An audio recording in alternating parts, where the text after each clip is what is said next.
జ్ఞానమూర్తి అయిన పరమశివుడు, ఆనంద స్వరూపిణి అయిన శక్తి కలిసి ఏకరూపమై వినాయకుడిగా మనల్ని అనుగ్రహిస్తున్నారు. గణపతిలో సర్వదేవతలు కొలువయ్యున్నారు. ఆయన ముఖం విష్ణువు, నేత్రాలు శివుడు, నాభి బ్రహ్మ, ఎడమ భాగం శక్తి, కుడిభాగం సూర్యుడు అంటూ వర్ణించారు తత్వవేత్తలు. ఇలా సకల దేవతా సమిష్టి స్వరూపం మహాగణపతి. అలాగే వేదాలకు ఆది స్వరూపమైన ఓంకార రూపమే విఘ్నేశ్వరుడు. లలితా సహస్రనామం కామేశ్వర ముఖాలోక కల్పిత శ్రీ గణేశ్వర అని స్తుతిస్తుంది.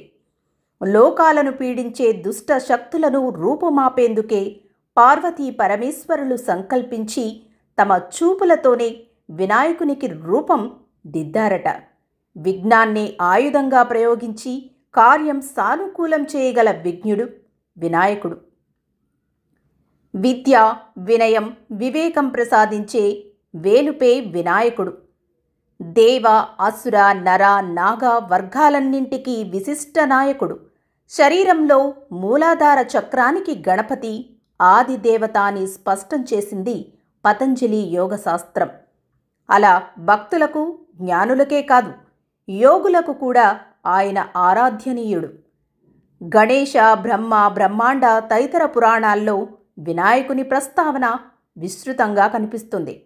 భారత రచనలో వ్యాస భగవానుడు చెబుతుంటే అర్థం చేసుకుంటూ గంటం ఆపకుండా లిఖించిన ఘనుడు గజాననుడు. అలా మహాభారత ఇతిహాస కావ్య రచనకి లిపికారుడయ్యాడు.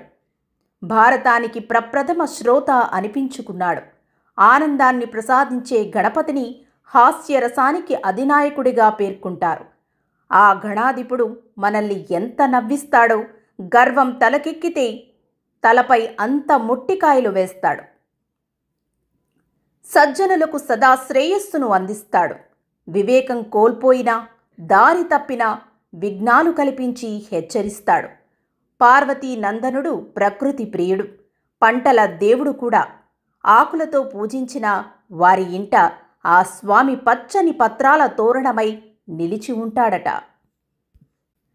వినాయకుని బాలగణపతిగా ఉపాసించే సాంప్రదాయం కొన్ని చోట్ల, తరుణ గణపతి పేరిట ఆరాధించటం కొన్ని చోట్ల కనిపిస్తుంది. అలాగే హేరాంబ గణపతి పంచముఖాలు, 10 చేతులు, ముక్కంటితో సింహ వాహనాన్ని అధిరోహించి దర్శనమిస్తాడు వీరగణపతి.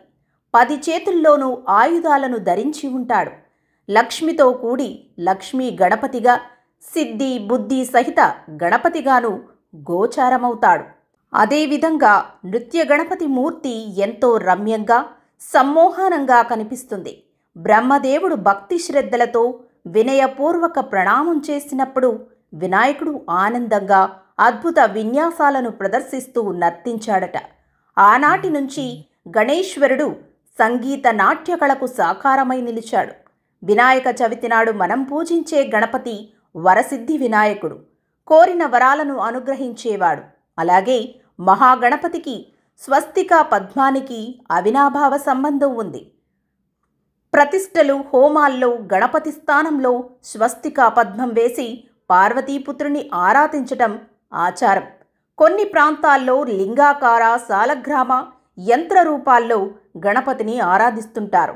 గణేశుడు శ్రీకృష్ణుని అవతారమని బ్రహ్మవైవర్త అగ్ని పురాణాలు అభివర్ణించాయి.